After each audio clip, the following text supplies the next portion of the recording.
It was a great weekend for West Ham and a not so great weekend for Tottenham Hotspur, who have finally, with 6 games to go, dropped into the bottom 3. Nottingham Forest dropped points, but they're still in a fairly healthy position. We gained. Can you wipe that smile off your face? It's actually triggering me. Wait, hold on, Lawless. We gained a point. What are you talking about? Well, you gained a point, dropped a point. Well, we gained 2 points on Forest. There you go. And we gained on Spurs. Who cares about you and Spurs? Yeah. So everyone's a winner, baby. De Zerbi's first game. De Zerbi is the first Tottenham Hotspur manager to manage Tottenham Hotspur in the bottom 3 at this stage of the season. Go here with Ben and Siv from WeAreTottenhamTV. Good to finally do a show with you lads. And obviously, as ever, Wolfie. We're happy. You guys are not. How are you feeling? I was just telling you off air, we could have crossed paths so many times on so many different streams, and it had to be the one week that Spurs dropped in to the bottom 3. So yeah, very good to meet you, mate. Very good to meet you. Good to meet you guys. Good timing. But yeah, I mean, that game, I watched the game. I did a hate along for that game. I bet you did. Successful, I might add. And going into it, I don't know how confident you were ahead of the Sunderland game. I felt like Sunderland should win that, but there was always a little bit of nerves that I feel like Spurs are going to win at some point. And there was a part of me, it's like, it could be the stars could align for that week. I mean, how did you guys feel with De Zerbi going into that? And how do you feel like after it? You're in the bottom 3. Yeah, look, I think there was a bit of excitement going into it just because it's a new manager, a decent manager at that. But I think like the excitement just got drained out of it throughout the game. And as the game wore on, I thought the starting lineup was wrong from the get-go. I think a lot of the same problems in terms of team selection that we've seen all season. And the tactics, we didn't really see much of, let's say, what De Zerbi ball. We just saw more of the same, really, than what we've seen. We saw a minute. Yeah, we saw 5 minutes at the beginning. We saw 5 minutes at the beginning, but it was just more of the same. And it was just frustration. And it just feels like whatever can go against us is going against us right now. De Zerbi comes in, he talks up Kudus. Kudus is out for the rest of the season. Romero out for the rest of the season in that game. You talk about refereeing decisions going against us. It goes off Van de Ven's backside and loops into the top corner. It's just like everything is going against us right now. And it's just like, welcome to relegation battles, lads. When you're down there, this is what happens. That's what happens, is it not, Wolfie? When you're down, things go against you. And then those kind of teams are the one that would complain, saying, "What are you talking about? Everything's fair in the Premier League." So yeah, I'm smiling hearing these tastes of what's normality really outside the Sky Six.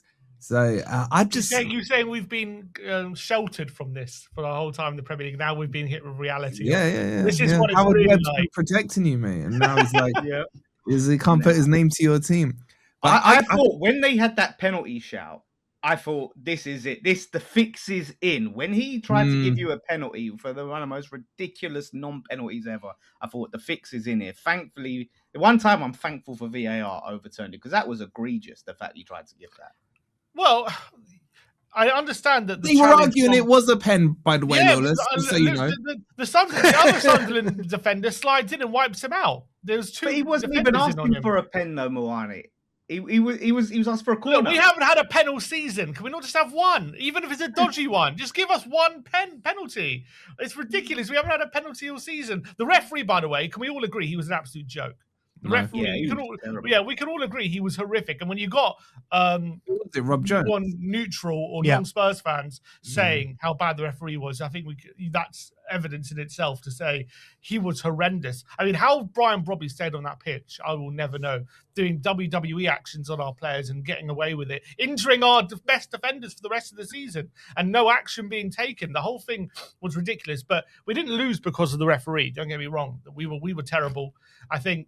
We were on the pod last week and we were talking about who's more likely to stay up, who has the best chance. We were like, look, De Zerbi is the best manager probably out of the 3 of us. He's the best quality manager. It gives us probably the best chance of staying up. But we also said the reality is, as much as he's the best manager, he's got 7 games. It's not a lot of time at all. Reality is it's probably too little too late, but he gives us the best chance. And we saw he had 10 days with the team going into Sunderland. And nothing changed. We had 5 minutes at the beginning and nothing changed. So maybe it'll be 10 minutes this weekend. Exactly. So we can grow 5 minutes. Has he hugged Bergvall this week in the training videos or not? Can we just have a Bergvall hug? No, but he's taken them to a big slap-up meal in Mayfair as a team bonding session. We've had more team bonding meals this calendar year than wins. How bad is that? Maybe they should try starving them. Just try starving them. You're feeding them too much. Until you win, you're not eating. That's what you need to try. Wait a meal. It's not working. According to the Telegraph, they went to a restaurant in Mayfair where it detailed in the article that main courses cost up to £130. Apparently, they had to put that in the article. So they got treated to a slap-up meal this weekend. Anyway, it's going to get my blood boiling. But yeah, the reality is, it was another defeat, and I think anyone watching the game could see the issues that we've had throughout the whole season were evident on Sunday. We were abject going forward. So as soon as Sunderland scored, all belief drained out of us, and we were all over the place, and we never looked like scoring for most of that game. And it was, I think, the most damning thing is you want a little bit of a bounce when De Zerbi comes in. Is he going to get a bit of excitement, a bit of energy into the team? The first game usually gives you a good indication of that. And the fact that we look so abject in his first game, and albeit it is only one game, so I'm not going to go too hard in De Zerbi just based on that. But the reality is we only have 6 more games. So he needs to get a reaction immediately. There's no down the line, maybe he'll get it right. He needs to get it right now. And the reality is he didn't on Sunday, and he looked just as bad. Go on, Wolfie. I was just going to say, look, as I know, it's quite, and it's probably horrible to say, but I am enjoying this almost, you can hear the tone of fear in Sim's voice. You're not sorry to say. I can see both of you. Both of you have the biggest grins, literally from ear to ear. Yeah, because all these things that we've been complaining about for years about, you guys are talking about it in a little snapshot of one game. You had Rob Jones. Rob Jones is the guy who sent Willy Bolly off against Bournemouth a couple of seasons ago, Nuno's first game, for winning a clean tackle. You know, so we know the history of these refs. But when we complained about it, you lot didn't care. You lot didn't care. All you ever wanted to talk about was your stuff with, or Liverpool fans were complaining when you cheated them. You know, those are the kind of highlight things. Ever since that decision about the Liverpool one, since that, the ref's been against us. I swear to you. They've tried to right the wrong, the massive wrong. Yeah. but the problem is, look, I don't know if you saw last week's show, but I said to these boys, if I gave them a turd and asked them to polish it, they're still going to be left with a turd. Now, giving them 23 turds to De Zerbi isn't going to change anything. So I'm not surprised that you didn't see anything different outside of that magical 2-3 minutes at the start, because your squad's not good enough. Your players are not good enough. And more importantly than that, they don't care about your club. The players don't. I guarantee you half of them have already lined up where they're moving. Enough not to be in a relegation battle. They are. Sorry, but the problem is, though, right, is they're not. You could say they are, but the problem is you're down here. They're not built for a relegation battle. Yeah, I agree with that. Now that you're here, they're not the players that are going to scratch and claw and get you out. And the thing is with De Zerbi, when you'd signed him, I had West Ham fans, not all a lot of West Ham fans worried, oh, that's Spurs out of it. I had Spurs fans confident. You know, a lot of other fans, Arsenal fans and other fans go, oh, De Zerbi. I said, the thing is, one, I think he's overrated. I think De Zerbi, if you signed him in the summer, say, with a preseason, all of that, I think that could be a decent appointment. Yeah, but it was always going to be an issue of him taking time to get across his ideas, his style of play, doesn't have his players in it, right? The new manager bounce thing, to me, is mostly a myth. And it goes back to, like, back in the day, you'd have, like, a Big Sam or Tony Pulis come in, the team that's struggling, and go right back to basics, you know, flat back forward, defend, let's fix the easy things. Like, De Zerbi's not going to do that. So it's going to be not the Premier League anymore, is it? The Premier League. No, exactly. Like, even Nuno, we're like, if we got Nuno now, if we was where you were and we brought in Nuno now, we'd be relegated, because Nuno, it's taken him time, and we're lucky we got him when we did. And look, we're still in trouble, but the problem is for you guys. I think, like you said, it might be too little, too late for De Zerbi. And then it's a case of, does he? If you do go down, is he going to stay? If he stays, then you could build something and maybe try and come back up. If he leaves, then He's 100% staying, man. The What other thing with idiots are going to Deserbi- pay him 12 million a year, man? The thing is with Deserbi, he didn't even want to be here right now. He said he only wanted to come if we waited till the end of the season. We had to chuck so much money at him and a big 5-year deal, which I'm sure we didn't want to give him, right, to convince him to come in and as a Hail Mary to keep us up right now, because we were so scared of relegation. So the reality is, I don't think even Deserbi believed he could turn it around at this point. Yeah, he's only here because he knows that the money's too good to turn down, and maybe if he can just about scrape survival at this point, and then we'll be in a better position for it come the summer. But I think the reality, when Deserbi first looked at this job, I think when we sacked Frank and, in preceding weeks up until we hired Deserbi, he looked at it and said, I'm not taking this over. I don't think I can turn this around. I don't have the time. I don't have the resources. If you stay up, I'll come in the summer. But right now, you're going to have to find a way to do it yourselves because I don't think I can turn the ship around. I'm not risking my reputation. And Tottenham was so desperate, like, okay, just chuck more and more zeros on it. Just put more money. Okay, another stack. No? Okay, another stack. No? Okay, another stack. They just kept, and until they got to a figure where Tom's like, okay, I have to say yes because this is ridiculous. And now we're here. I understand we're all going overboard because we're lost and it's only been one game. So obviously maybe we can, come Brighton, it will turn around and everything will be great. But the evidence is suggesting that this change has come way too late. He's got nowhere near enough time to implement anything that he wants to do. And I struggle to think whether even I know Deserbi's talking a good game and he has to because, he's trying to give hope to the fans, but the reality is that the reports suggest even he doesn't think we can turn this around. Yeah, 100%. Can I ask, did Nicky say his Kudus theory last week? Did he tell you his Kudus theory? Yeah.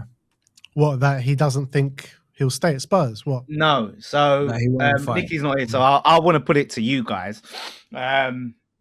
Nicky's Kudus theory is obviously, look, first as well, and tell me how big of a loss him not being there is. But Nicky's Kudus theory is that him, when he was supposed to come back, he's faked this second injury, this situation of him having the complication or whatever's kept him out. So the original injury, he believes is real, but this setback, he thinks Kudus is faking it because he's not interested, he's not up for the fight, and he just wants to get out there and he'll be at the World Cup. What do you guys think? Reportedly he's out of the World Cup, so I guess we'll find out in the summer. Yeah. And also, supposed to be out for 3 months. Yeah, and also they're saying that he's got to have surgery. I mean, I don't think you can fake a surgery. No, yeah, well, that's it. I mean, that's Nicky's theory, so it's not necessarily mine. Although I'm open to all theories, but like he put himself under the knife just so he has no part in the rest of the season. Yeah. I wouldn't put it past someone to do that. Yeah. He did say it on Friday. But how big of a loss is? Look, the thing is, I've said to Kudus, he's good when it's going well. He's not someone that is up for the fight. However, for what you lack, I think he would have been a boost in terms of creativity. It's an absolutely massive loss to us. I think the stats speak for themselves. Our attacking players speak. We have no wingers. Our only winger available is Tell. And we're trying to pigeonhole Mawani out there and Richarlison out there. And it's like we're desperate for a player that can create, a player that can take on a man, a player that can get a ball into the box. And Kudus is what we need right now. For the whole season, we were saying, and the stats bore out, our only method of attack was Kudus. Yeah. He was our top creator, our top dribbler, our top shooter. I think he was like triple anyone else even near to him in the stats in terms of how many chances he creates, all this kind of stuff. And so it's no surprise to me we haven't won a game since he's been injured. We haven't won one game since. Wow. But he was hugging the ball, wasn't he? You could argue he was hugging it.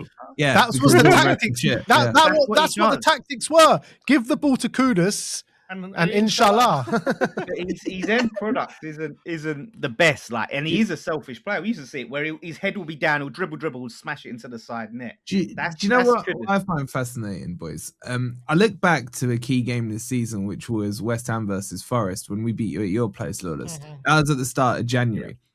And that's when I thought we were relegated. You were waving the white flag. Everyone said West Ham were gone at that point. I think we were like 13 points above him. Yeah, exactly that. To that point. Yeah, and I think 13 points. Yeah, and I think Forest beating West Ham is the biggest problem you guys have had this season because that was still in the January transfer window. I'll explain why. That was in the January transfer window. And I think your tight-ass board said, well, we're not getting Europe through the league. We're not getting relegated. There's a 13-point gap. We'll get this kind of Gallagher deal done, and that will do. And I think they came out, didn't they, towards the end and said they couldn't find any decent players and what have you.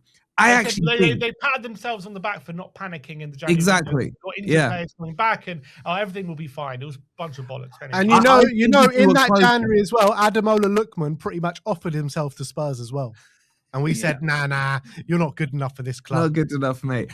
But I think had you been closer to where Forest were and where West Ham at the time, they would have had to put their hands in their pockets to buy more. So I think because of that game, and then subsequently, I think you two played each other a couple of weeks later towards the end of the window. Yeah. And then you beat them late, didn't you, from a corner, if I remember rightly. Yeah. That's when I was starting to feel Spurs are in big trouble. They haven't recruited. What they've recruited, I looked through your squad and I could only see Richarlison, really, who's been in a relegation fight, maybe Solanke, Bournemouth in the first season. Outside of that, you look at the West Ham squad, you look at the Forest squad, there's plenty of players who have done this before. And I think that's the key thing. And it's what I said to you boys last week. I said I expected West Ham to beat Wolves. I thought you would draw at best against Sunderland.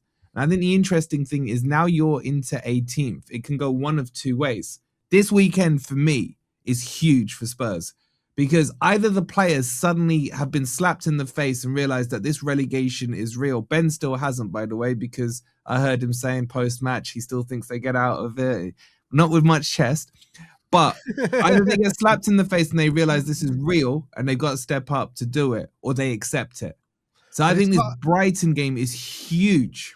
But it's not only that, Wolfie. You're looking at the fixtures this weekend. You got Burnley, and West Ham got Crystal Palace, right? Crystal Palace off the back of Europe. That's two very winnable games for West Ham and Nottingham Forest. And if we go and lose to Brighton this weekend, it could very easily be 3 or 5 points. If it's 5 points, I'm going to say it's over. I'm going to say effectively 5 points with 5 games to go. That's you done, surely. Well, Lawless, I said the stat to you the other day. It's taken Spurs over 70 days to accumulate 2 points. And there's, I think, 39 days left in the Premier League.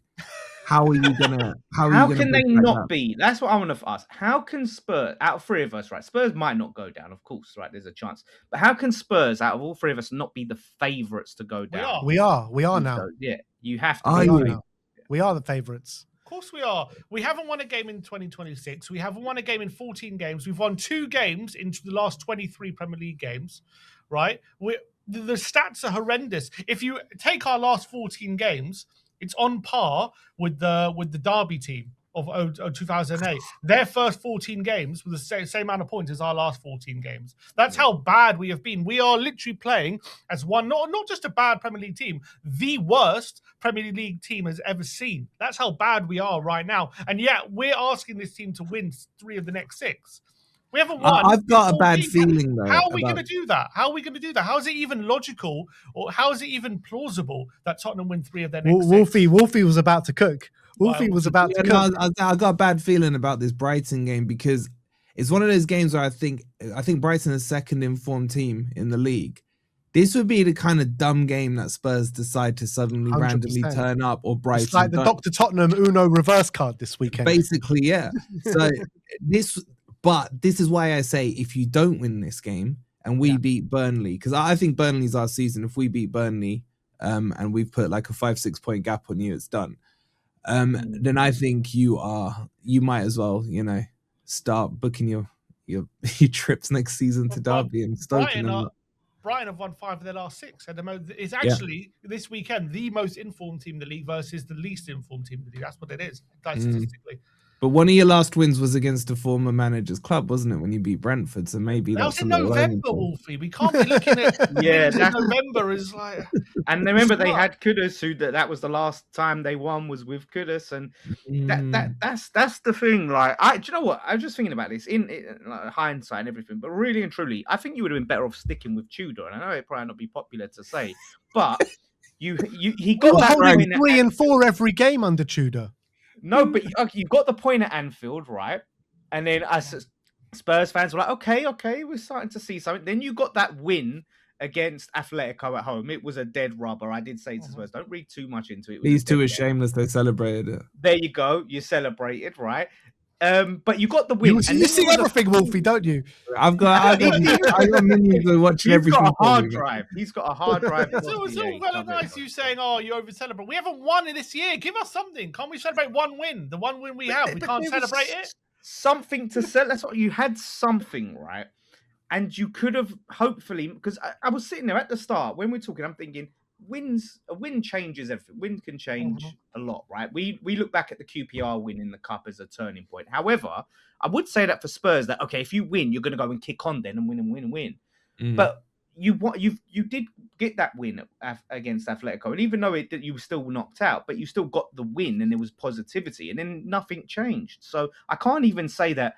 Well, if Spurs do manage to win this game, that's it. Then they're going to kick on, and then they'll win. But Lawless, the difference this weekend is they play first. That's the big difference. Yeah. And you, for the first time in weeks, play after everyone else because you're on Monday, aren't you?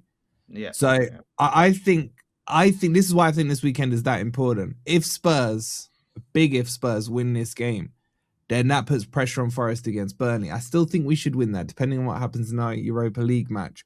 But I think that puts pressure on you, Lawless, if I'm being honest. If you go into Monday with Forest and Spurs having won, would you go ahead of them if you want to? We go a point ahead. They have to win. Yeah, draw wouldn't do anything for them. So if Forest and Spurs win this weekend before you've played, that Monday night game is huge. And Selhurst Park isn't easy. I don't know what your record's like there. They're actually on form, Crystal Palace. They're on good form. They are on form. The thing is, though, they are officially safe now. Like, they are safe. They've no. They'll get their 12th position that D will celebrate. They've got their go-to default position. So my mindset is, my hope. This is hope, and my logic and reasoning is that okay, they're in Conference League. The players are going to start to have their mind on Europe. They're getting closer to that final. There's not going to be the same maybe level of intensity. We need it more. We want it more. So we're playing against a team with essentially nothing to play for. Brighton are playing for Europe. Burnley, are they officially relegated? As good as. They're 10 points off. But yeah, Burnley, I mean, there's no reason. I can't even remember if they've won a game in the last. No, they must be pushing Spurs. But Brighton can get Europe. They've got. I think we've got about 30, 40 days on them. Seriously. Have a quick look. That's insane. Like, you have to win more games. What'd you say? 2 wins in 14 you've got? You have to win more in 14, more in 6 than you have in 14. No, 0 in 14. 0 in 14. We've 2 0. Is that what you said? When's the last time you got... 2 wins in 23. 2 November. wins in 23. No. Last time we won was 28th of December away at Palace. That's the last time we won. 2 wins. Okay, well, there you go. Before that, Burnley have won more recently, boys. Burnley beat Crystal Palace on the 11th of Feb. Guys, it's 107 days since Tottenham last won a game. There we go. We literally had our 100-day anniversary the other day. Something has got to give at some point, please. It's got to give at some point. We've got to just have something to go our way. Just one weekend. In terms of there's 6 games left, that's the thing. So you could win this game, right? But all the fixtures, you've got to go to the bridge, right, as they call it. Second last game, that is. Wait, yeah, that's huge. That's the confirmation game. Let's say you win this game, right? And there's 5 games left. What are you on? You're on 30 points, right? Yeah. So what are we thinking? We thinking 40 points, 39 survival? I think 38, 39. 38. So it never gets to that. It never gets to that. But West Ham win 2. I think it's going to be a lot higher this year, Wolfie, than it has been. If West Ham will get 2 wins, that's 38 already. So if they get 2 wins in a draw or a couple of draws, all of a sudden you do have to get 40 points. But where are these 2 West Ham wins coming from? West Ham have got hard fixtures. They do, but they're playing well. They're playing well at the moment. I don't think they were that good against Wolves. I thought Wolves for the first 15 minutes were unlucky, and then West Ham kind of ground it out. Yeah, but Wolfie, it finished 4-0. Yeah, a game is 90 minutes, Wolfie. It's 90 minutes a game of but you would agree Wolves started way better than West Ham. You were really slow out the box. They did. Yeah, but no team is brilliant for the whole 90 minutes. I didn't say you were shit for 90 minutes, bro. I'm saying in that instance where you were going into that game, knowing that you can put Spurs and get yourselves out the bottom 3. I was very surprised with the way you started the game at home. I thought you were very, very slow and lazy. They won 4-0. Yeah, that's what right. Let the people who've won games talk, man. I know you're looking at 4-0 enviously there, but do you get what I'm saying? Look, I'm not saying you played bad. I thought Somerville made a difference, being back and everything. But honestly, man, you got to keep him wrapped up in cotton wool. Well, yeah, he was just come back, so he's obviously going to be a bit rusty. No, I wasn't happy with how we started, but I'm not going to judge like the team on that. Okay, maybe on a different day, Wolves finish some of their chances and we lose the game. You know, that could be different.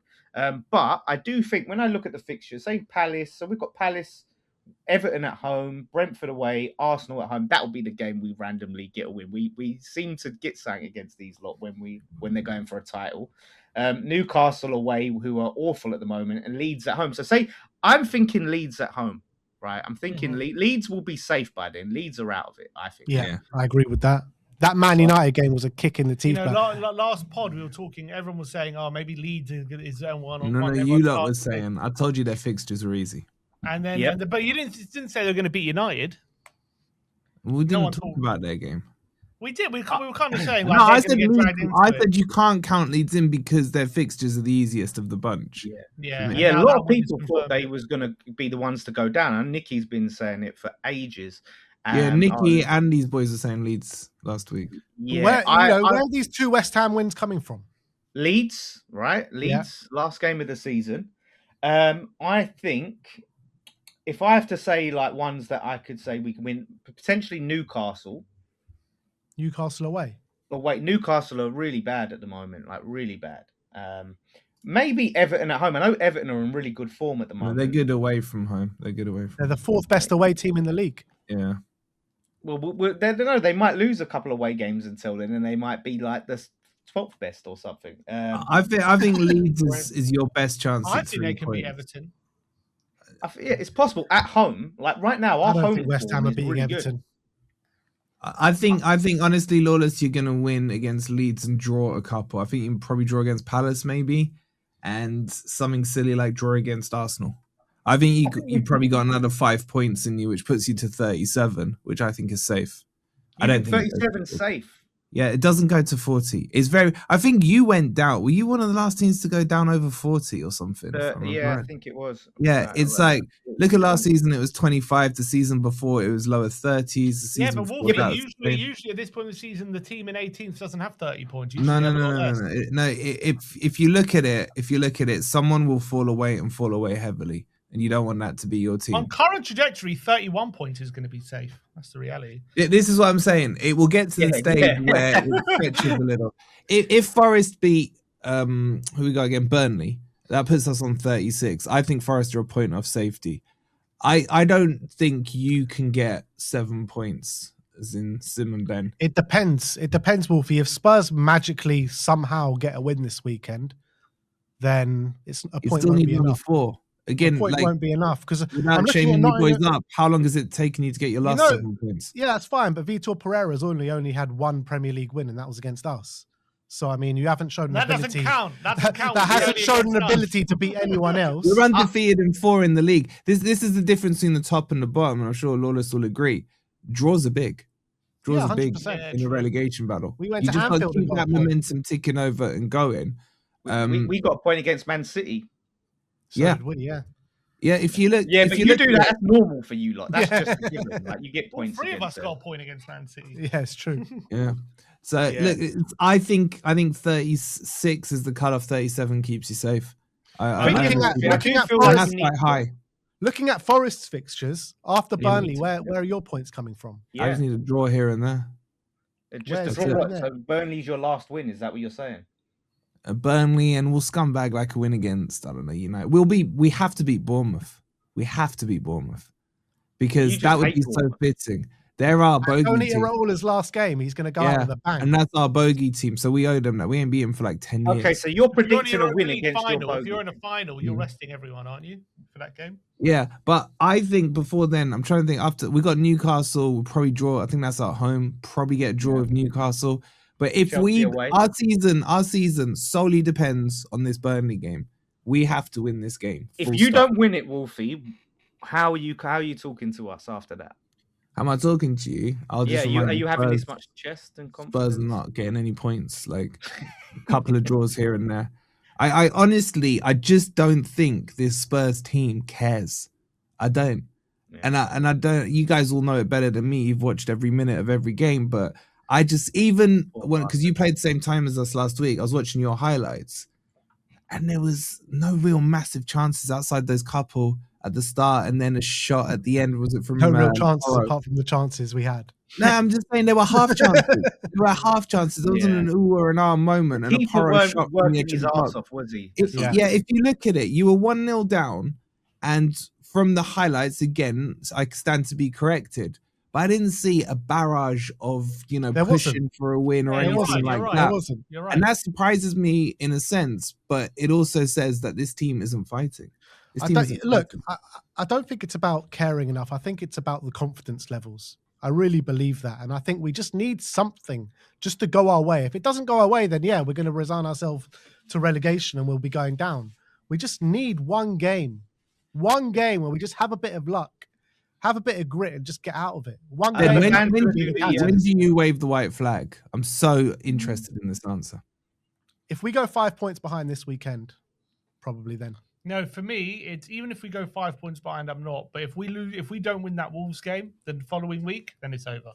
If we go away to Wolves and don't win, while these next 2 games behind, are humongous. It's Wolves at home, I know we put 4 past them at our ground, but at home they've been decent. Even going into our game, I'm not saying they're a bad team, but the reality is they're bottom of the league. They're already relegated, and if you can't win that game in these circumstances, then it's done. I completely agree. I 100% agree. But that is going to be difficult. It will be. But this is what I've said, because this is what I've said on our channel, right, to Nicky, to the other guys when they was sort of like Nicky was doing the positive gimmick and all that. I said, listen, you can sit there and say, it's true. It's like, oh, it's okay. We lost to that team because they're a really good team, and we lost to that team because they're a better. I said everyone's a better team than us right now. But you're in a relegation, you have to be better. It don't care. Yeah. You don't matter like who's better. It don't matter that Brighton's better than Spurs. It don't matter that Wolves are better at the moment on form. It don't matter. You have to win. Better or not, there's no excuses not to win because you're fighting for your lives. And that's what it comes down to. And the other issue, Lawless, I think every team fancies playing Spurs and feels like we can get a win here. And it's just a little 100%. Extra 5% motivation for a team. So if a team's coming in form, they're going in there feeling confident. If a team's going into it out of form, they're thinking this is a good chance for us to turn our form around. Because they all do. Every team. Well, you did. It worked for us, yeah. West Ham, literally, their form started beating us. You haven't won a home game, Wolfie, since beating Spurs. That you haven't won a home game since beating Tottenham. Yeah, we don't. Their only Premier League win has been against us as well. And your only Premier League home win has been against Spurs. So you better take the bass out your voice when you're talking about Burnley at home. You better relax. Bro, I've said quite clearly this is our season definer against fucking Burnley, man. Seriously, but Bournemouth went on a 12-game winless streak, beat Tottenham, and now they're on a 12-game unbeaten streak. Like every team turns it around against Tottenham. It's crazy. By the way, Scott Parker, he's ex-West Ham and Spurs, so you better be careful, Wolfie. Sunderland just went on 4 home losses in a row, and then they played us and won. Another one who turned it around. Like every game, someone's turning something around. With everything you've just said, why do you think you're staying up? Who said I believe we're staying up? I can still the lights aren't completely out in your eyes, man. I can still see. I've accepted the reality that the vast likelihood is we are going down. That is the reality. I can't sit here and say anything different. Everything you look at, all the evidence, all logic suggests Tottenham are going down. And I talk to other fans, or people come up to me and like, yeah, you'll be fine. Tottenham will be fine. You'll get out of it. Even I hear pundits like Gary Neville the other day, Roy Keane, like they were like say how bad Tottenham are, and then at the end they go, yeah, but they'll probably be fine. Like, why does anyone believe that? Why does anyone believe Tottenham will be fine and we're gonna get out of it? We're not. Sky 6 bias. Well, yeah, it is. The reality is all logic and all form suggests Spurs are going down. That's what it suggests right now. We're the worst team out of us 3. I think Leeds are out of it. But football's not always so Look, logical. the reality is, right now, the surprising thing would be if Tottenham stay up. That is the truth. Yeah, It that is the the fact of the truth. matter. it would be a shock.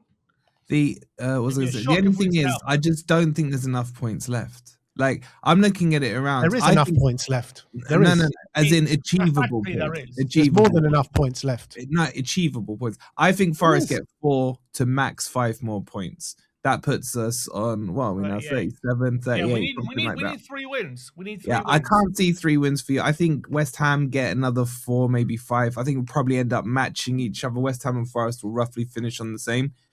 I can't see where your wins are. That's the thing. I did a Premier League predictor after the game, after the Leeds game on Monday night. I was stressing out, had to do something. I did this Premier League predictor, all games till the end of the season. I had Forest finishing on 38, West Ham and Spurs both finishing on 37.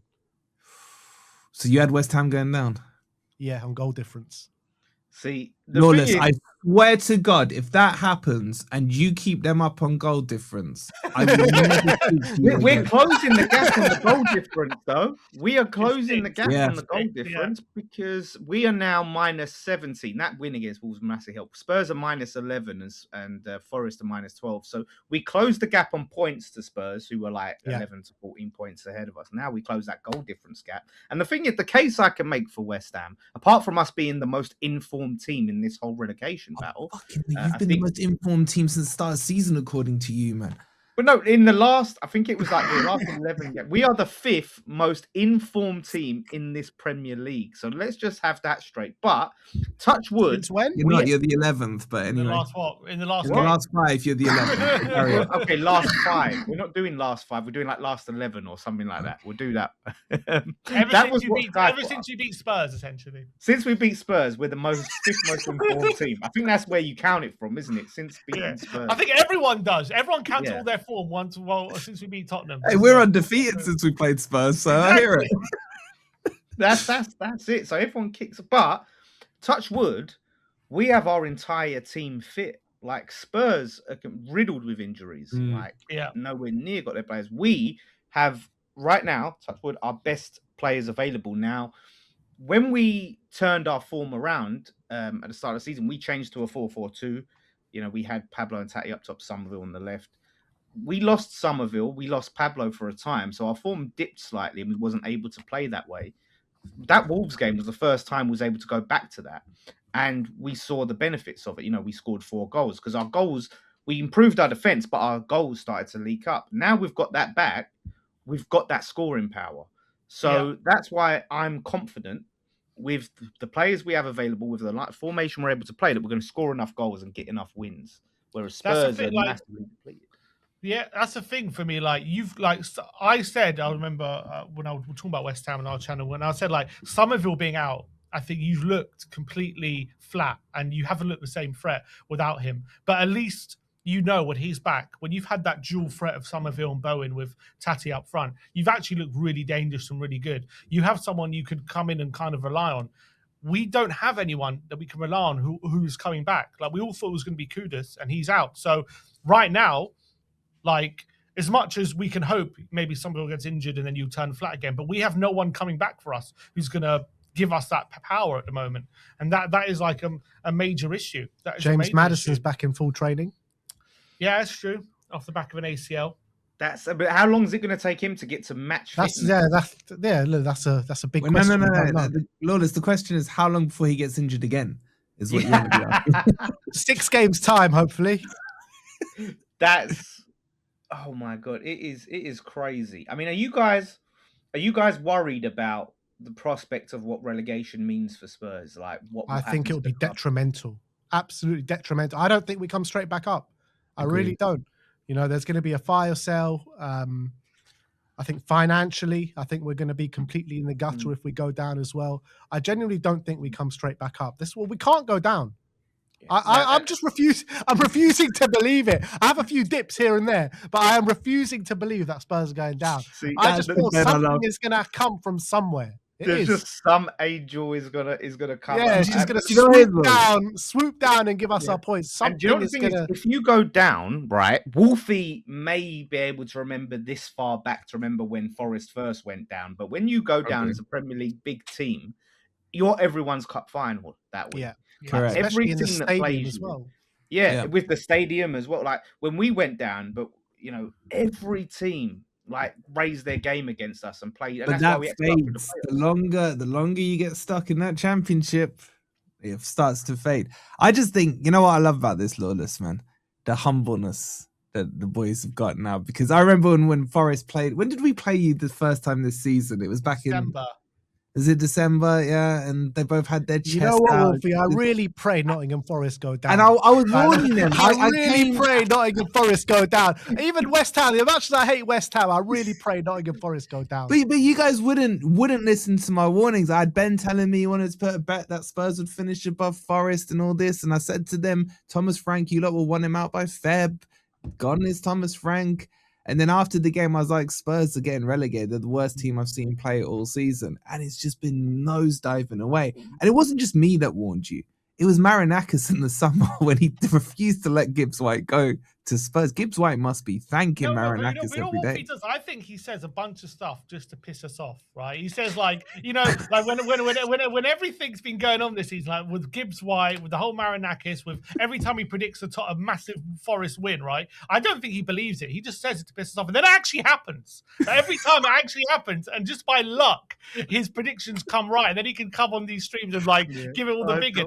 I said to you guys last week, you will come into this believe week in the bottom 3.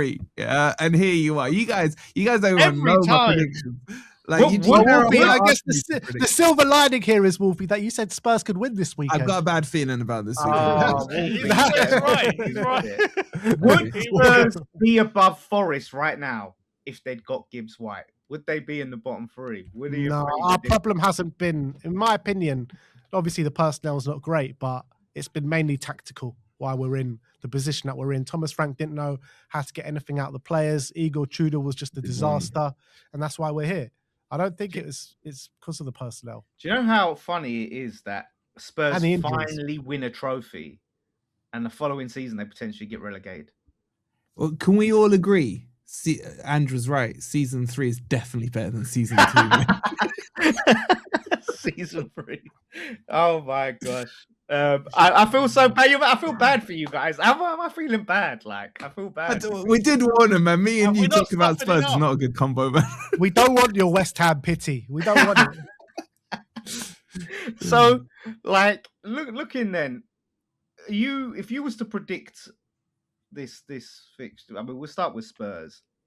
Predicting that game, like realistic, like honest. I mean, there's always a head and a heart prediction, right? What are you feeling for the Brighton game? I think in theory, I think there's 2 ways of looking at it. In theory, De Zerbi ball up against a team who's going to come out and attack us could suit us a bit more, leave a bit of space, whatever. The problem is we've got no attackers to exploit that space. So what's probably going to happen is they're going to come and attack us, put us under pressure, and we're going to get penned in. We're going to have no outball. Like a pack of cards. And I do think we're going to lose, unfortunately. I think Brighton are the form team in the league. They're playing with a real confidence at the moment. They're actually got something to play for. They're 2 points behind Chelsea, I can see, in 9th. And they're all talking about 6 cup finals, the hunt for Europe. They're really like up for this game. And Tottenham, the pressure's on. We haven't won a home game since November. We've won 2 home games all season. We had a parade last time we played at home, and it seemed to have a detrimental effect on the team. They cancelled the parade this weekend, by the way. I was about to ask that. Do you remember Tobes Lawless saying he wants one before every game? They cancelled it. They bottled it. De Zerbi personally cancelled it himself. No, legit. Wow. There was a parade scheduled. Yeah, there was. Why did he cancel it? Seriously. De Zerbi said he wants the players in earlier than usual, and they're all going to come in their own cars. I can't. Legit, there was a parade. Yeah. Because that's what Everton parade. did. It was just a support. Yeah, the bus wankers. I guess you call it parade. I guess what else can you call it? Welcoming in the team bus. Welcoming the team bus. Yeah, that's what Everton did. They had the flares and that. And the funny thing is, they had Richarlison, and Richarlison kind of kept Everton up really off his back. But he's just useless. He's all bark, no bite. He's just energetic, gets up there, just awful in the final The third. thing is with Richarlison, he's a 1 in 4 player. He'll score one, but then he'll do shit for the next 3 chances. That's reality. And then So he's due a goal this weekend. Yeah, then. exactly. He hasn't scored for a few games, so maybe this Hopefully time. But look, in scores terms, 4-1 Brighton. I just think I can't see us like if I think we're going to try going toe to toe with Brighton, and they're playing better football than us right now. I struggle to see how we overcome them and we confidently will even scrape a win against them. Because I think if we try and play pragmatically, we're not good enough defensively to hold them out. If we try to go toe to toe with them, they're going to out football us because they're a really good footballing side. So. And they're on form. It's like when teams like Brighton are on form, they're really hard to play against because they actually do play really good football and they do have some really good players. So I can't see anything but Brighton win. I really can't. I'm going with Wolfie. I think there's just something in it this weekend with Brighton on the form that they're on, Spurs on the form that they're on. Law of averages. Come on, law of averages. Let's just do that. Let's do the law of averages. Like, seriously, Spurs have got to get something at some point. We've been saying that for a long time now. I know, but at some point, it's still got to come. It's still got to come. Last game of the season. That's when you'll win. Like the thing is, or like, the first day of next season. You saying a win then? Is what's that? I don't know what I'm saying, Wolfie. I really don't know what I'm saying, but fuck it, we're gonna win this weekend. At this point, we got to start looking at how many points will keep us up if City get a points deduction. And right now, I still think we're going down, even if they. I think you need to be more worried about Burnley catching you than you getting out. Oh my god! Yeah, do you remember when they finished third in the 2-horse race? They'll just do that in reverse. Yeah. That was never a 2-horse race. That was just media. You should be backing Forest this weekend. You know what I'm saying, man? You need that buffer to Burnley. It's just the thing is, when you guys were just saying about your defense, right? Is shoddy defense. Like you haven't really got the goals in the team.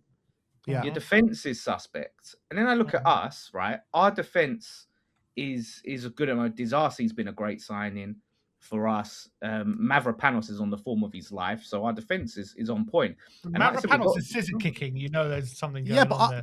But then you look at it. I think our defense is man for man better than West Ham's defense. Oh, this is what you always do, Ben. Are you talking on paper? It is.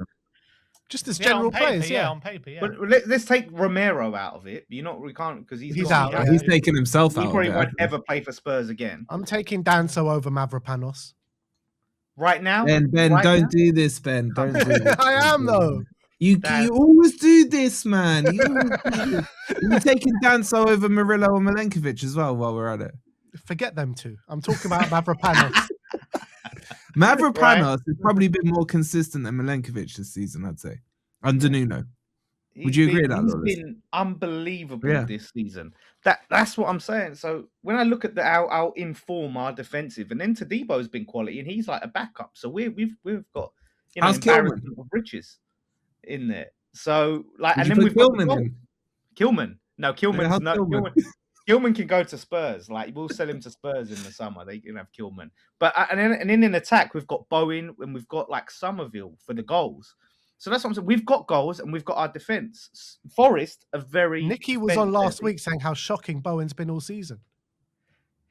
I mean that's an over exaggeration. He hasn't been up to his standards, but he still can pull out. I mean, look, he's smashed the ball, hit the post the other day. Done it twice against Leeds. Like he just needs that goal.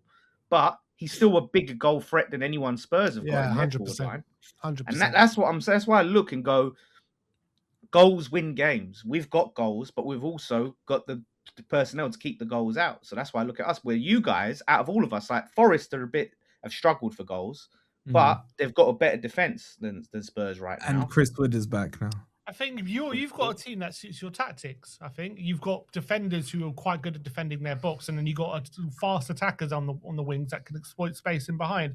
Whereas I think Tottenham, for the most of the season, I think our defense, Van de Ven, Romero, Porro, and the Doggy, they're much more suited to playing in a team, being more on the front foot, trying to suffocate the opposition with Van de Ven covering the space in behind, Romero being on the front foot, Porro supporting the attack. Yet we haven't been playing that way. We've been playing in a much more pragmatic style. We have to see it a bit deeper where Van de Ven and Romero are not the best box defenders. Porro's not the best defender. And the problem we've got now is all our best attackers are injured, so we're playing this more front-footed. We're going to try, I'm guessing, under Zerbi to play a bit more front-footed, but our attackers aren't good enough to exploit those attacking situations, and we're going to be leaving probably the back door open, trying to play a bit more aggressively. And yeah, well, I wish we were playing Angel for the whole season, but we've been playing this Thomas Frank bullshit kind of way, and I think we don't have the squad that's suitable for that kind of football. And we've got a whole mishmash squad at the moment, so many wrong fits, so many different profiles that aren't suited to the way we want to play, and the whole thing's a mess. I think you definitely look at Forest, you look at West Ham, their squads very much are in line with what they're trying to do, like as a club. Yeah, I agree with a lot of what you've said, but I don't agree with what you said about. So I don't agree with what you said about West Ham. I don't know if Lawless will rebuttal this or not. I think Nuno defensively has been huge for West Ham. Mavropanos before Nuno wasn't that great. Kilman was dead anyway, still is. Nuno knows how to sort of defense out. If you look at West Ham pre-Nuno... Just imagine Danso under Nuno, mate. Well, yeah. I mean, Nuno can make any average defender look but you good. haven't got Nuno. You've got Zerbi. Exactly. But if you look at West Ham pre-Nuno, the amount of goals they were conceding from dead balls and corners and everything because they had else Potter trying ridiculous. To attack. But this is what Nuno sorts out. And I remember saying to Lawless when he first got, give him a little bit of time to sort out your defense, fix it. He'll fix it from the back, and then the goals will come when and if they do. That's the difference with the managers. This is why I think Nuno's the best suited out of all these managers, because to survive in a relegation battle, you've got to have a solid defense. That's more important than the attack. Keep the goals out. If you can get a point, fantastic. If you can scrape 1-0, even better. And I just think exactly what you said there, Sim. My worry for you, and I use those words lightly, is that you're going to try, I think your identity is going to be confused. Are you going to go for De Zerbi football where you're trying to play attacking football like you're in a European race? Or are you going to try and lock up shop, which is what you need to do? Lock that defense up and be organized, and then see if you can get a goal or two that way. I don't know which way you're going to do it, and I'm not sure. Because they've got the set-piece goals. They've got the second most set-piece goals, I think, in the league behind Arsenal. But that was under Frank. Most of that was under Frank. Yeah, that's the problem. We've still got the same set-piece coach, though. Yeah, we kept the set-piece coach on. So I don't know why you don't try and just do an Arsenal and just kick the ball at defenders. Well, they've dried up for Arsenal now, haven't they? So. You know what I mean? They've dried up for us as well. Try and play more for fun than there, mate. These defenders aren't suited to dealing with 30 crosses a game and heading them all out and making sure that we're not conceding any chances. They're just not suited to that. They need to be playing a lot higher up, engaging and suffocating the opposition. That's what they were at their best under Ange when we were doing that. And actually, I know Ange gets a bad rap for defensively and everything, but there were periods where, if you look at the first, I think, 12 games of last season, and in even the first 10 games of the season before, our defense was actually really good. Not because we were really good defensively, but we just didn't give up many chances because we were just constantly on the ball, constantly suffocating the opposition. That's what the defenders were really good. And obviously when these defenders got injured and once during the season, we had lots of problems physically. Once that started to deteriorate, we started to concede loads of chances. But I'm just saying, when the team was functioning and when we were playing a lot more aggressively, that's what we weren't conceding many chances. But it's all when that all kind of broke down, what's happened. But I don't think these defenders, like Van der Ven is not a good box defender. If you cross it in, he can be beaten in the air. Like he's not great at picking up his man. He's very good when recovering. He's on the halfway line and someone plays the ball in behind and he's out sprinting someone and he can get there first. He's very good at that. And you won't be able to get past him. Van der Ven got a lot better at his first half of the season. We're all praising it. Yeah. He improved him, but he's still not the best. He's still not. I like Van der Ven. I'm just saying he's not the best box defender. He isn't. Yeah. So what is your actual score prediction then for the Brighton game? I'm going to go 2-1 Brighton. 2-1 Spurs. What are you saying, Wolfie? 1-1. 1-1. I'm going to say 2-1 Brighton. I'm going to say 2-1 Brighton, I believe. What about the Forest game, Wolfie? I'm going to start with you. This is big for you, mate. If you don't win that, you need to come on This Is London, and you need to face Deji, like on Sunday, because you've been coming. You got to face Burnley aren't in London, bro. Wait, no, don't. No, you show up all the time. You just happy to show up all these times. I think we win 3-1. Because this is this puts us safe. It puts us a point or so off safety. I'm going 3-1. Cristiano Ronaldo back, fit, former club. It's happening. Are you resting players? Are you going to rest players tonight, Wolfie, for Sunday? I don't know Pereira, man. I feel like Pereira is doing everything he can to get us out of the Europa League, and we still end up winning games and stuff. So I can't judge how he's going to do it. He will definitely, if he doesn't rotate at the start, he will definitely hook players off at some point in the game. You're saying you're going to prioritize Sunday for sure. They are. I want the Europa League, man. Give me that Europa League. I want the Champions Europa League. League and go down. I knew you were going to say that. That's just such a typical lawless question. No, but I can have both. I can win the Europa Leagues and stay up, and have Champions League and get my 3rd star. I wish your Clash won you that Europa League and 3rd star. Leave it out. How many you got? I mean, are you the one who's going to put a crescent on your badge because you won the conference? Whoa! I never said that. Listen, that's not me. I don't believe in all these. Let's put little stars on our shirts just because we won a trophy 50 years ago. Oh yeah, he's a little star, mate. They should have an expiration date. Actually, 100%. I think they're expired. I think they're out of date. Those stars. I mean, you should remove them. When did your one expire then? He always says, "I've got a European Cup. Have you?" That's all he does. Two. Oh, I've got 2. So you're saying Wolfie was the only guy at the Nottingham Forest Stadium that's still born when you won the European I actually wasn't born. Oh, you weren't even born. I wasn't even born. But Forest weren't incorporated the day I was born, man. Otherwise, Spurs haven't won a trophy by that the league by that logic, man. Yeah, by the time probably 61. 61, mate. 61. But yeah, I think I'm going to say 1-0 Forest. They ain't really got the goals. I think it's going to be a nervy one, but I think Forest will just have too much for them. I don't think it's going to be this 3-1.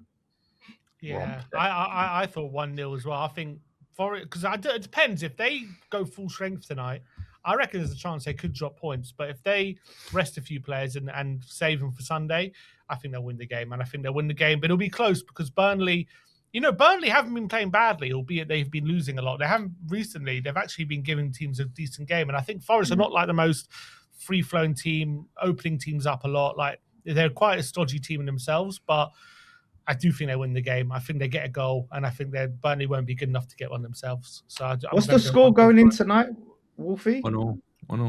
1-1. So this is what Forest. They can't afford to really rest players tonight. They rested players out in Portugal, though. Yeah, and we rested against Midtjylland when we were behind in the leg, and we still won it. It's weird. It's like it's lined up for us to win it. By the way, that goal that you got out there, what the hell was that? What a goal, man.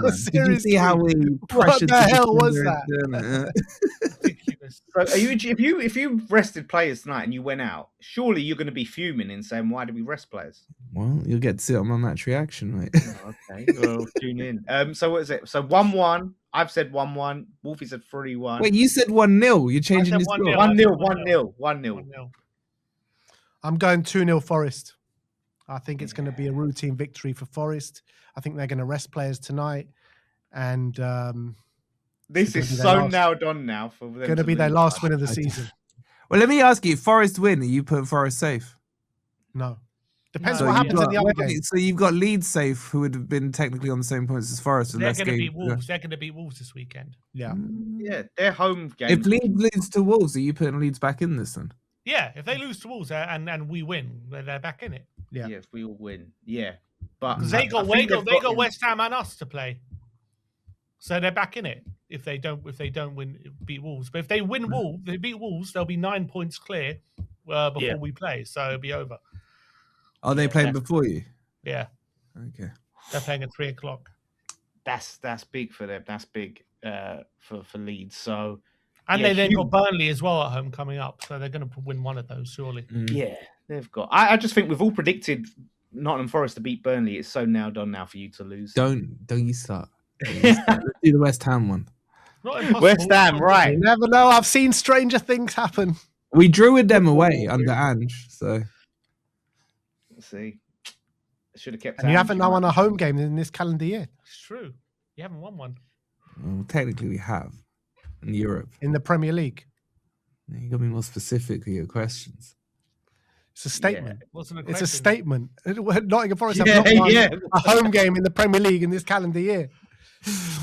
Oh mate, At least yeah. we've won games. Well, we've won more than any of you, I believe, this year, right? I would say we just Yeah, lost. the problem is, Lawless, you didn't win any last year, man. So then No, I you know, can't add yeah, the two together, man. Yeah, Graham Potter is truly an awful manager. I think he was linked with the Spurs job at one point. I wish you would have got him. He probably would have went Well, down. they should have Sooner. got Dyche. Dyche is the right person for this job right now. Dyche said he wouldn't have taken the job. Oh. He's too, Can't he's believe it. too good. He He's rejected just by beneath Dyche. him. Go, what you saying on West Ham? West Ham Palace, yeah, big game. Selhurst Park. We've got all the players back.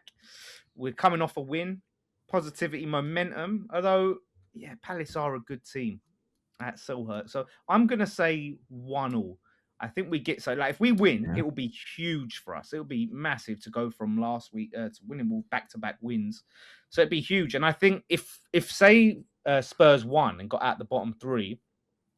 And then we won and put them back in the bottom three. I think that would be so demoralizing and undo a lot of that positivity and momentum. Because it'd be like we finally win, but then because that's what was happening to us. Like we would pick up a point, you guys would pick up a point. Like we would draw, or you would lose, but we would lose. Like it just had this knock-on effect for ages. So whatever happens with your games, like we have to win. This is massive. But a point, if you guys lose and we get a point on you, I think that's still good. But I can see a point. I'm going to be realistic. I think 1-1 is what I'll go with. What about you guys? I'm going 1-1 as well. I think Crystal Palace after Europe, I think all season have been horrendous. Albeit, I think the first time ever they got a win after Europe in last week. Mateta's back. I think he's been massive for them in the Europa League, getting a goal and 2 goals to turn it around 2-1 against Newcastle last weekend. But I think West Ham obviously are in good form. So I think it's going to finish 1-1 for me. Yeah, I agree. I don't think it's going to be an open game. Both teams aren't like the most fun-footed teams, and both teams kind of right now are kind of trying to build on like a solid back line. And we know Palace with their back three, they're not going to give Bone and Somerville that space that they like. So it's going to be a lot harder for West Ham. But I think Palace also always do struggle after Europe. So if it was just a free week, I would have gone Palace win, but I'm going 1-1. Yeah, one rest on Friday. Yeah, 1-1 was my kind of instinct reaction. I think best you can get is a draw, I'd say. Because Palace... Why have you said that, Wolfie? Why have you said that? Why? Jinx, the Wolfie jinx. Ben, like, have you not seen how good my predictions are, man? Like, I think it'll be a draw. And if you lose, D's going to kill you. No, but I told D, like, for the good of football, what he needs to do. Like, we know. Like, listen, if Palace lose to us, I'll be the biggest Palace cheerleader going into that Conference League, right? If they lose to us. Because I think you haven't got Palace to play, or have you got Palace to play? No, we don't. No. Yeah, so you haven't got them. So yeah, listen, if they drop, but they did beat you, didn't they? They beat them, yeah. They beat us at Tottenham, and we beat them at Selhurst Park. That's our last win. We did the laugh along to that one. We did the laugh along. Yeah, you come on and we did the laugh along. Yeah, get her to the Palace. Yeah, that was hilarious. So yeah, okay. If we all believe that, then say, yeah, so we could gain a point if Spurs lose and we all think that West Ham are going to get a point, and Forest go and get their point. Forest could be essentially out of it, and West Ham 3 points on Spurs isn't still a lot because of goal difference. 1 win for you and a loss for us puts us back in the bottom 3. But I think psychologically, I think that'd be big to just get that extra point on Spurs. So we'll see. We'll see what happens. We go above both of them before they play. Yes, so we got better goal difference than Forest. Yeah. By 1. We win. By 1. If we win, we could be 16th Saturday night. All right. That'd be mad. That would be so Spurs not winning all these games and then just happening to be 16th.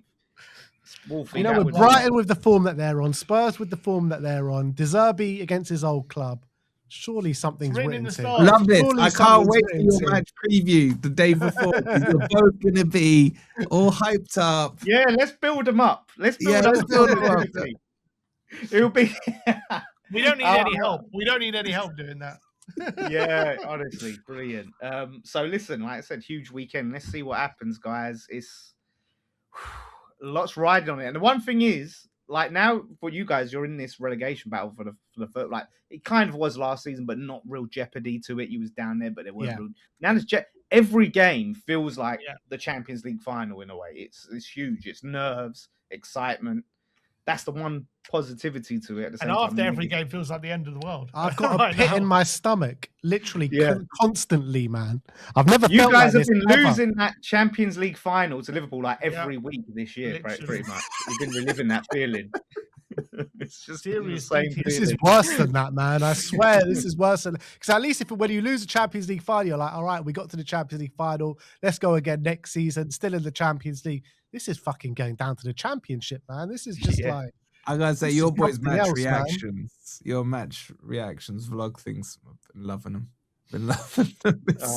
It's quality. It's like they go in with the hope and they come out back to reality, and it's quite funny to see. So I heard someone on a podcast, like I think it was an Arsenal podcast, someone sent me a clip saying, I think these boys must be like taking roofies before every game and just forgetting the last game because of how they think they can win before each and every game, and then they just get hit with the reality at the end of the game. It's like, hey, that's what we're fans. That's the hope that kills you, eh? That's what they say. Exactly. That's real. I've been there so many times. West Ham is so crap, but for some reason you get close. When you get closer to the game, this weird delusional belief starts to come in. Like at the start of the season, after the start of the week, you're like, "Oh God, we're going to lose," and then it gets to the day before, and you're like, "You know what? I think this could be our day." And then this is football, mate. If you don't have belief, you've got absolutely nothing. Yeah, true. Yeah, exactly. But the good thing about rivals is we love it when the rivals have belief, and we can see that their hopes and dreams come crashing down, and it's hilarious. So, lads, listen. It's been an absolute pleasure. I was glad to fill in this week. So thank you so much to all of you. Do check out We Are Tottenham TV. You might be watching it on here already. If you are, do subscribe. But also check out Forest Fan TV. Go and subscribe to Wolfie if you're not watching it, or West Ham Fan TV, wherever you're watching it. Like I said, it's going to be a big one next week. Going to be back and seeing the fallout. Spurs could be 5 points adrift. West Ham could be in the bottom three, or potentially, I think Forest could drop in the bottom three, which would be. Think about that, did we, Wolfie? Yeah, he could be in the bottom three. We didn't even talk about that possibility. After this weekend, Spurs could be 16th even. And Lawless, your hair could grow back this weekend. I tell you what, Wolfie, if you're in the bottom three, I'm coming on with a wig. I'm coming on and just sitting with a wig, mate. So you better pray. You better pray that. Listen, I want Spurs down there, right? I don't want that to happen. But you just better pray it don't happen, Wolfie. Don't forget our plan, Lewis. Don't forget. Yes, we have a plan. Operation Relegate Spurs. Don't worry, I haven't forgot. But listen, thank you for watching. I knew it. I knew there was a conspiracy. Yeah. Oh yeah, we've been plotting this. Oh, it's no secret. I knew it. It's no secret. We've been doing it for 6 months. Yeah. Oh yeah. Listen, we mess each other anytime we lose or win. So what are you doing? So the amount of times I've had to pick him up, like, don't worry, just stick to the plan, trust the process. I've done all our Arteta on him, man. How many referees in that group chat? Rob Jones is definitely in that group chat, man. Go watch the Willy Bolly incident and come back to me if you're going to complain about Rob Jones. There we go. So if you're watching, leave your predictions in the comments below and who you think is going to get relegated. And also tell us who you prefer, Lawless or Nicky, on this. We'll put a poll in the comments. Yeah. Oh God, that's starting our next beef on Friday Night Pint tomorrow night. That's going to be the next row we have. So yeah, thank you all for watching, and we'll see you next time. I won't do the West Ham Fan TV outros. This is going on everyone else. So we'll see you after the weekend's fixtures. Enjoy, everyone.